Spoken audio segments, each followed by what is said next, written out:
Is the bathrooming consequences of my choices now, with plate 2 and pie medley on the way, are those going to play well with the facilities here? Happy Thanksgiving, and welcome back to Privy. Privy is a podcast about bathrooms, recorded from my home bathroom. At the time this episode released, I'm not at home. I am out and about and, having to use other restrooms. But this episode is recorded ahead of time, and so there's not a lot of, updating the bathroom things. Oh, I'm Hunter. Huh. If you didn't know, now you know. Not a lot of new bathroom updates for me since last episode, mostly because there's not been a lot of time in between. It's turkey season.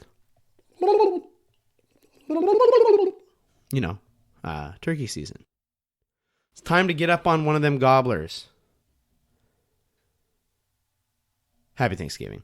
I hope you were able to enjoy your Thanksgiving and tasty food. I know, last week we talked about how sometimes for some people it can be a stressful time of year. But it shouldn't be.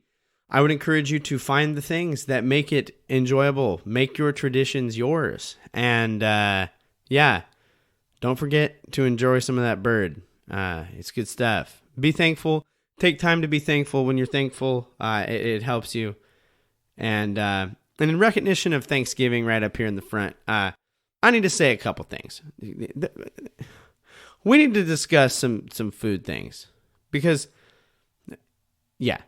there's kind of this notion, there's these two notions about Thanksgiving food, or the Thanksgiving meal that need to be squared up here, right here. And the first is that there are only certain things that are it's Thanksgiving, so we can't have X. Now, I know on this list in just a second, I'm going to say that, kind of. But this isn't a strict thing. More of these are just general guidelines that I'm saying, and things that I've learned. So if you're doing the Thanksgiving thing, you're like, oh, this food doesn't belong at Thanksgiving. Nah, just back it right up. Because I believe the nature of Thanksgiving is people bringing what they can and what they want to share. And so the second thing is not everything goes. Because there's some like having a bag of chips at Thanksgiving is fine, I guess, but it's just a little different, I guess. I don't know what I'm trying to say here, but I got some Thanksgiving food rants, I guess, to make right up here in the front. So the first thing is this: I think ham is for Christmas and Easter. Ham, like bad Catholics, comes around during Christmas and Easter, and I think we need to just let Thanksgiving be turkey season. You know what I'm saying? We just gotta let it be about the bird, and let ham have its thing. If it's Thanksgiving, you need to be eating a dirty bird. That's just it.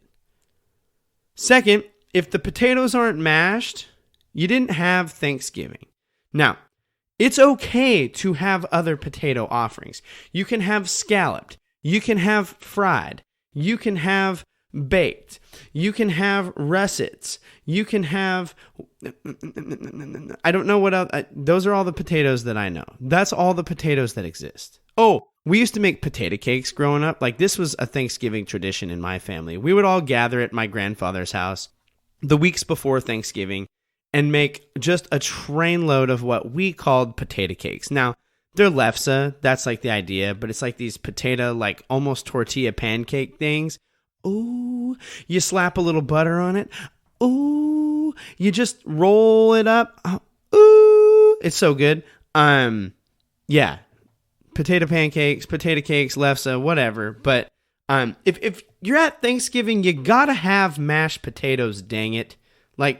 You can have other potatoes. I'm not saying it's the only potato allowed at the party, but you got to get some mashers in there.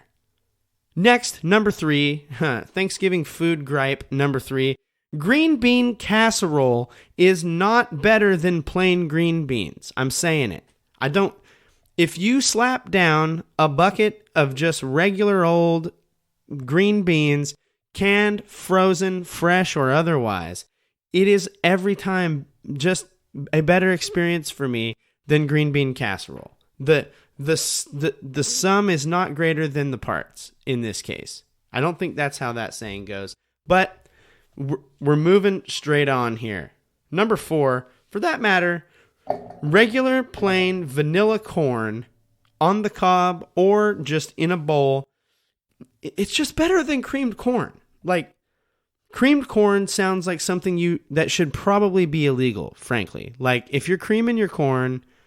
Nope, we're moving on. Number 5, and I don't know anyone who actually makes stuffing. And what I mean by that is, to my knowledge, stuffing is only stuffing if you stuffed it, yammed it up the inside of a turkey. Turkey. So, like stuffing has to be cooked inside the bird in the oven. So if it was cooked independent of the bird, and the gobbler crevice, as we're going to call it from now on, if you cook stuffing inside the bird, it is called the gobbler crevice from now on. If you put your little bits of, I think it's bread and like seasoning inside the gobbler crevice to cook it, it's now stuffing. You've made stuffing. But I believe if it is cooked a la carte, or that's not the right word, but if it is cooked separate from the gobbler, I believe it is called dressing. Now, I may be wrong on that, but I think in most cases, like, I think if it's made apart from the bird, it's called dressing. And if I'm gonna be honest with you, people just, it's generally just better to plus up some stovetop. Like, stovetop has got the seasoning game down. It's not bad. It's good stuff. 6, sweet potato dishes and candied yams, or whatever you want to call them, they're desserts. They have marshmallows on top. Now, the next time you roll into a restaurant and you order literally anything, you look at that menu. Find me many things on the menu that have marshmallows involved that aren't on the dessert menu. Yeah. Candied yams and sweet potato, whatever, that's dessert. Next question. Number 7, gravy is just flavored and thickened meat juice. If you like gravy, I'm glad for you. I'm proud of you for liking gravy. But some of us don't like gravy. Gravy's weird. The only thing gravy's good on is biscuits. And that has to be that like good like sausage country gravy. But like there's people out here, I know some of them, that like to eat their Thanksgiving feast dry. And that's okay. Their turkey, their choice. You know what I'm saying? Which brings me to cranberry sauce. I just realized in like figuring out my little rant here that you put the cranberry sauce on top of the bird. Like, I thought it was just called cranberry sauce, and that was just the name, and then you kind of just ate it like weird Jell-O. I had no idea you put it on top of the poultry offering of Thanksgiving. I may have to try that. Probably won't. Number 9, berry pies are out of place at Thanksgiving. I'm just going to say it. Berry pies are out of place at Thanksgiving. Those are summer pies. Thanksgiving is dangerously close to winter, and it's sack deep in the middle of fall. Winter pies and fall pies are things that have come from a later harvest. Pecan pie. Pecan, not pecan, pecan. Pecan. Pecan. Pecan. Pecan. Pecan pie and apple. Pumpkin. These are appropriate pies. You can have other pies. And all pies are good. I love all pies. Don't get me wrong. But I believe pecan, pumpkin, and it's pumpkin with an extra P in there, in case you didn't get it right, and apple are quintessential Thanksgiving pies. And last, macaroni and cheese is an amazing side for Thanksgiving. Because there's always going to be a kid at Thanksgiving. There's always going to be kids there. And if they are like I was, and definitely am not anymore as a grown adult human man, they might be a little bit picky in their eating. That's okay. Like, it's fine. Having something familiar on their plate might just be the thing that helps them into the rest of the meal presented to them. Just a thought. But macaroni and cheese needs to be a new, standardized Thanksgiving side dish offering. But whatever you're digging on this Thanksgiving, I hope you take time to be thankful. It's important to give thanks for what we have, take time to dwell on all that we have and all that we've been given. And so I hope this season is a good reminder and a good opportunity for you to do so. As we've discussed on the show before, the day after Thanksgiving is officially known as Black Friday, but it is also known as Brown Friday, specifically by those in the plumbing business. And if you're a plumber and you hear the idea of Brown Friday and that just gives you like flashbacks or trauma, I'm sorry. Because one thing that Uncle Dave isn't thinking about as he works down his second plate of turkey and taters, and later goes in for what I like to call the pie medley, one of every flavor available, is Uncle Dave ain't asking this question. Is the bathrooming consequences of my choices now, with plate 2 and pie medley on the way, are those going to play well with the facilities here? And, more importantly, will it play nice with when everyone else who has had plate 2 and pie medley, and when they hit that up? Like, is the bathroom overload going to be too great? Because Brown Friday is called Brown Friday. That is the day after Thanksgiving. Brown Friday is one of the busiest days of the year for plumbers. Thus the name. If you didn't know, a plumber is a person of the trades who installs, maintains, and deals with plumbing systems that are used for drinking water, waste removal, and drainage. Plumbers were not always so limited to little Italian men who hop on mushrooms and drainage technicians, however. The word plumber comes from the Roman Empire. And the reason mostly that it comes from the Roman Empire is because prior to the Roman Empire, there was not plumbing. Like without plumbing, like pipes and drains and that type thing, it's kind of hard to conceive of the need for a plumber, like one who maintains those things. But it comes from the Roman Empire, and the Latin word that was used, and we're going to talk about how we get there, but the Latin word for lead is plumbum. Now, okay. Plumbum is such a great word. It sounds like it could be something that needs to happen after too much cheese. Plumbum. You need to get some plum. Never mind. But the lead they worked with was often with the drainage conduits from Roman roofs. Many of their roofs, of which drained and were covered with lead. And the lead was used in the piping for the bathhouses and the drainage for the bathhouses.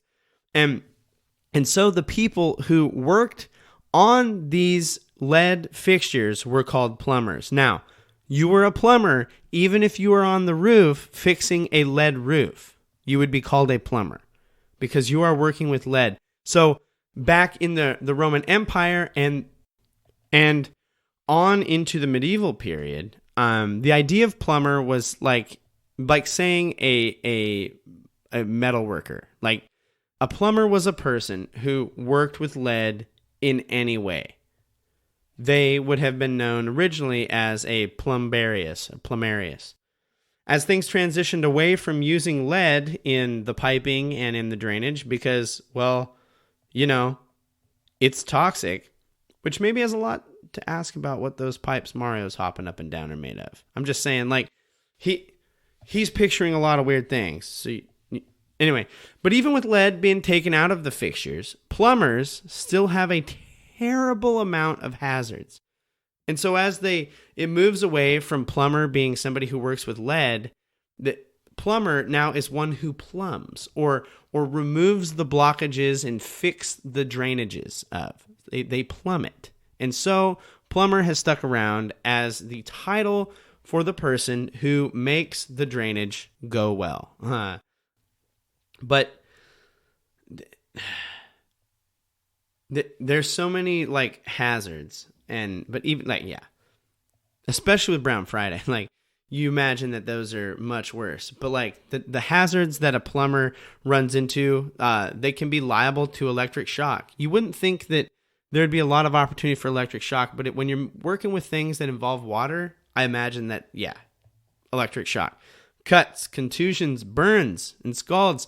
You don't always think about this, but like sometimes the water that plumbers are working with is incredibly hot. Burns and scalds. Contaminant in the eyes and mouth. No, thank you. That contaminant is Dookie Brown contaminant, and when it gets in your eyes and mouth, that cannot be a good thing. Working on heights, working in confined spaces, working with lead and asbestos. They face infection from contact with human waste, including cholera, typhoid, hepatitis, polio, crypto. Remember crypto from our pool episode? Yep. Plumbers come in contact with crypto frequently. It's like cryptosporiasis, but we like to call it crypto here. And many, many more. Like, you got to stay clean, and when you're literally just getting involved with human filth, it's difficult to stay clean. On Thanksgiving, when you're taking time to be thankful, take some time to be thankful for plumbers. Take time to be thankful for the fact that you have a toilet, a place to plop a big one right after you eat the big bird. Not big bird, like, you get it. And when the big ones are too big, that there's trained professionals who have braved centuries of lead-based work to come and plumb it for you. Thank you, plumbers. I want to take a minute to just note a few famous plumbers. Some of these are going to be like, yeah, okay, I already knew that. Of course, like what is considered by the internet, and I think most people, as the most famous plumbers are Mario and Luigi. Now, the Mario brothers are famously plumbers. Now, I've never seen them plumb anything. So while they are in the lore of the Mario World plumbers, in the hunter's brain remembering, I don't think they've plumbed too much. Thomas Crapper, more on him one day on Privy, who is credited for the term crapper or crap, famous plumber. There's also Joe the plumber. If you remember back in the day during the Obama either administration or when he was running, there was this guy who like stood for the working man, and he actually became like a working man activist. His name was Joe the plumber. He's kind of famous, and this one's kind of wild. Before Ozzy Osbourne was I guess rock and roll musician and television like celebrity personality person, he was a plumber. He wasn't a plumber very long. He did not like the work, and he promptly quit and then turned to a life of crime. But yeah, before Ozzy Osbourne was seen about Crazy Train, he was plumbing the drains. Got him. Some famous plumbers to remind you of the importance of the work. And I'm probably missing some famous plumbers. Feel free to shout at me in an email. Say, hey, you missed the most famous plumber of all. This Thanksgiving, we say thank you to plumbers. And I hope your Brown Friday is less brown and y'all are able to celebrate in the ways you can. Because I don't know if I've ever shared this, but this podcast actually was hatched around the time of Thanksgiving. Like the original idea was to go out to businesses. I've shared that and like be in their bathrooms and record like live on location. I hearing it now, I understand that it was a bad idea, but in thinking about the many things that I was like, oh man, I cannot believe that they used to do that for bathrooming. Like a couple Thanksgivings ago, I was like really, really thankful for bathrooms.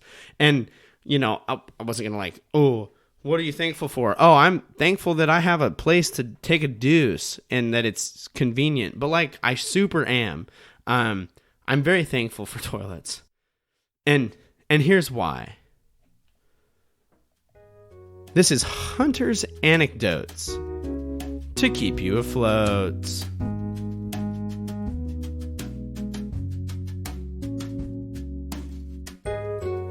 So a few Thanksgivings back, for Thanksgiving we always visit my in-laws, my wife's family. And a few Thanksgivings back, we arrived. We usually arrive on Wednesday and then, go to all the Thanksgiving festivities the following day. And so we arrive and we usually stay at my sister-in-law and her husband's house, my brother-in-law's house. And so we get there and we hang out, we spend some time with the family, and then we always go to bed at a decent hour to be able to get up and do all the things that happen on Thanksgiving. But this year, we went to bed and I'm getting into my slumber, and man, like I'm asleep for probably like an hour or 2 hours, and it just hits me. I wake up from dead sleep to being awake, and I rush to the bathroom and I'm on the pot. And what begins is what I like to call the night of liquid bowel. So I go to the bathroom, and it's one of those things where it's like, it just kind of keeps coming. They just keep coming. Stop coming. And it just kind of keeps going. And I'm like, oh man, this is wild. And it's one of those where like you wipe and you get up, and as soon as you stand up, you got to go again. And so this goes on. I'm in there for about an hour. And I'm like, man, I stand up. It's like, nope, it's coming on. It's coming. Here we go. And I'm up and down doing this. Cannot get myself outside the door of the bathroom because it just keeps getting revisited. And so I finally it's 1 going on 2 o'clock, and I get back into the bed, and I'm like, okay, I'm gonna try to sleep. And I lay down, and I think I fell asleep for a little bit, but then man, like clockwork, not too long later, whammo, it's time to get back up and go into the bathroom. And I spent a total that night, and this is not like I'm not being, he's exaggerating so that way it's funny. No, like for real, I was on my sister-in-law's upstairs toilet for between 4 and 5 hours that night. And by the end of it, what was coming forth from the downstairs was just, it was like clear. I was just passing like fluids, but I was not peeing. They were coming out of the bronchoholio. So much so that at like, I don't know, hour 3 or 4, I began to like get shaky because I was so dehydrated that I like ran into the kitchen, drank a bunch of water just in between the little spouts of my desperate need to just be on this thing. And it wasn't like hard work to get anything to come out. Like every time I was there, it was like you just turn it on the faucet and it would just like woof, just flush right through me. And I was so dehydrated. And then I finally, like 4 a.m., was able to like crawl back into bed for a couple hours. Woke up the next day and ate full Thanksgiving meal. Felt great the next day, but yeah, I don't know what happened. But most people would hear that and they would say, you know what? Or they go through that and they'd spend that night doing that. And they go, you know what? I think I'm gonna lay low on the dirty bird. I think I'm gonna pass on the turkey. And I think I'm just gonna take it easy. But like, no, just like, it's fine. Just eat the Thanksgiving. It's good. Wasn't any mac and cheese though. This brings us to the end of Hunter's Anecdotes to keep you afloat. Gatorade would have come in handy for sure. This is the end of another episode of Privy. Thank you so much for listening. As always, we would love for you to connect with us on social media at Privycast. You can find us on all social medias. You can also email us, privycast@gmail.com. Send us an email. Let us know. We would love to hear from you. Also, leave the show a rating or review. 5-star options are preferred. Apple Podcasts, the easiest way to do that. And it just makes it easier for other people to find the show. Share the show links. You can share, I think it's like a drum.io/Privycast. That's an easy way to share the show and tell other people about it. Yeah, I hope you take time to be thankful this season. Happy Thanksgiving. Speaking of thankfulness, we'd like to thank Kevin MacLeod for the use of Barroom Ballet as our intro and outro music. You can find Kevin's music at incompetech.com, and his music is licensed under Creative Commons License Attribution 4.0. Thanks, Kevin. We'd also like to thank Poddington Bear for the use of All the Colors in the World as the Hunter's Anecdote intro and outro music. You can find Poddington Bear's music at poddingtonbear.com. Thanks, Poddington.